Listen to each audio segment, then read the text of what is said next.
जय सिया राम। नित्य की भांति प्रभु संकीर्तन, फिर आज की चर्चा।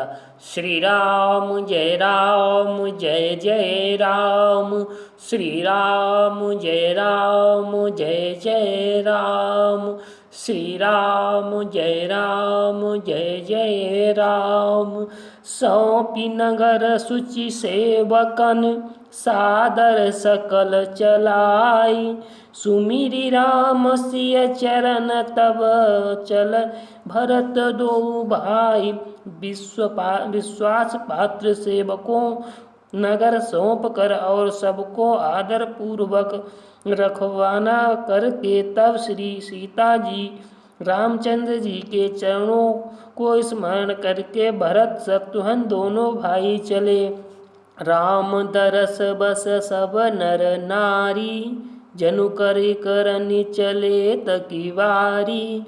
बनसिय राम समुझि मन माही, सानुजु भरत पया दे जाही। श्री रामचंद्र जी के दर्शन के बस में हुए। दर्शन की अनन्य लालसा से सब नर नारी ऐसे चले मानो प्यासे हाथी हथनी जल को तक कर बड़ी तेजी से बावले से हुए जा रहे हों। श्री सीता राम जी सब सुखों को छोड़कर वन में हैं। मन में ऐसा विचार करके छोटे भाई शत्रुघ्न जी सहित भरत जी पैदल ही चले जा रहे हैं। देखि स्नेह लोग अनुरागे, उतरी चले है गए रथ त्यागे। जाई समीप राखी निज डोली, राम मातु मृदुबानी बोली। उनका स्नेह देखकर लोग प्रेम में मग्न हो गए और सब घोड़े हाथी रथों को छोड़कर उनसे उतरकर पैदल चलने लगे। तब श्री रामचंद्र जी की माता कौशल्या भरत जी के पास जाकर और अपनी पालकी उनके समीप खड़ी करके कोमल वाणी में बोली। तात चढ़ऊ रथ बलि महतारी, होइय प्रिय परिवार दुखारी।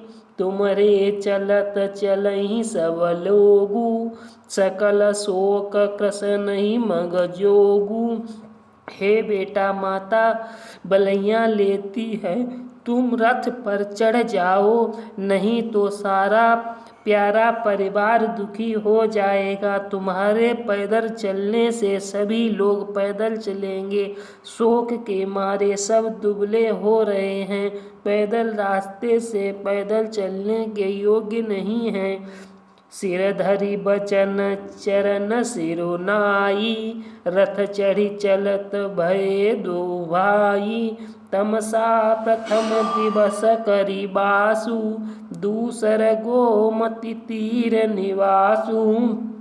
माता जी की आज्ञा को सिर चढ़ाकर और उनके चरणों में सिर नवाकर दोनों भाई रथ पर चढ़कर चलने लगे।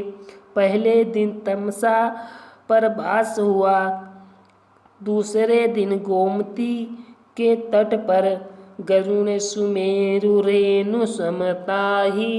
राम कृपा करि चितवा जाहि, पय आहार फल असन एक, निशि भोजन एक लोग।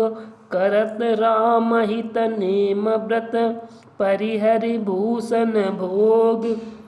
कोई दूध पी लेते, कोई फलाहार करते और कुछ लोग रात को एक ही बार भोजन करते।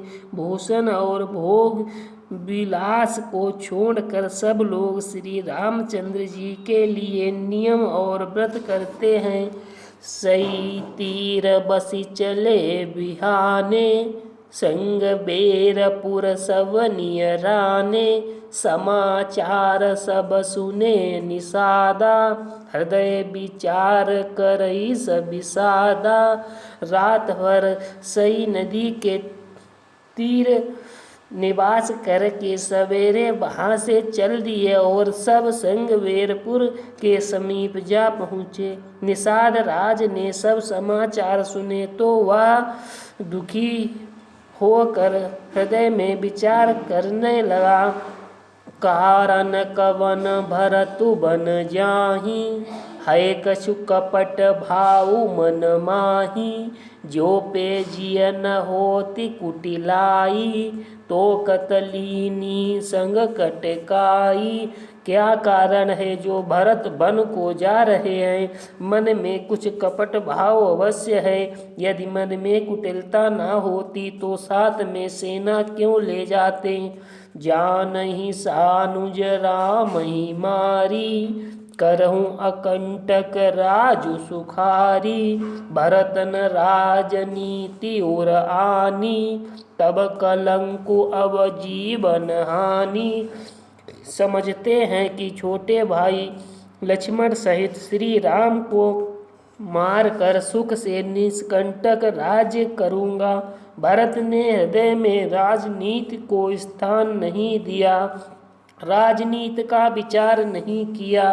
तब पहले तो कलंक ही लगा था, अब तो जीवन से भी हाथ धोना पड़ेगा। सकल सुरासुर जूरहि जुझारू, राम ही समरन जीतने हारू। काच रजु भरत अस करही, नहीं बिस बेली अमिय फल फरही। संपूर्ण देवता और दैत्य वीर जुट जाएं तो भी श्री रामचंद्र जी को रण में जीतने वाला कोई नहीं है। भरत तो एक ऐसा कर रहे हैं, इसमें आश्चर्य ही क्या बात है। विषय की बेल अमृत फल कभी नहीं फल सकता। अस विचारी गुह ज्ञाति सन, कहु सजग सब हो। हथवा सहु वो रहु तरनी, कीजिए घाटा रोरु। ऐसा विचार कर गुह निषाद राज ने अपनी जात वालों से कहा कि सब लोग सावधान हो जाओ, नावों को हाथ में कब्जे में कर लो और फिर उन्हें डुबा दो तथा सब घाटों को रोक दो। हो संजो इल रोकऊ घाटा, ठाठौ सकल मरे के ठाठा। सन्मुख लोह भरत सन लेहु, जेतन सुर सरी उतर न देहु। सुसज्जित होकर घाटों को रोक लो और सब लोग मरने के साज सजा लो, अर्थात भरत से युद्ध में लड़कर मरने के लिए तैयार हो जाओ। मैं भरत से सामने मैदान में लोहा लूँगा, मुठभेड़ करूँगा और जीते जी उन्हें गंगा पार ना उतरने दूंगा। समर मरनु पुनि सुर सरि तीरा, राम काजु क्षण भंगु शरीरा। भरत भाई नपुमय जन नीचू, बड़े भाग असी पाई अमीचू। युद्ध में मरण फिर गंगा जी का तट, श्री रामचंद्र जी का काम और क्षण भंगुर शरीर, जो चाहे जब नाश हो जाए। भरत श्री रामचंद्र जी के भाई और राजा, उनके हाथ से मरना और मैं नीच सेवक, बड़े भाग्य से ऐसी मृत्यु मिलती है। शेष अगले वीडियो में। श्री राम जय राम जय जय राम, श्री राम जय राम जय जय राम, श्री राम जय राम जय जय राम। सीताराम नाम महाराज की जय।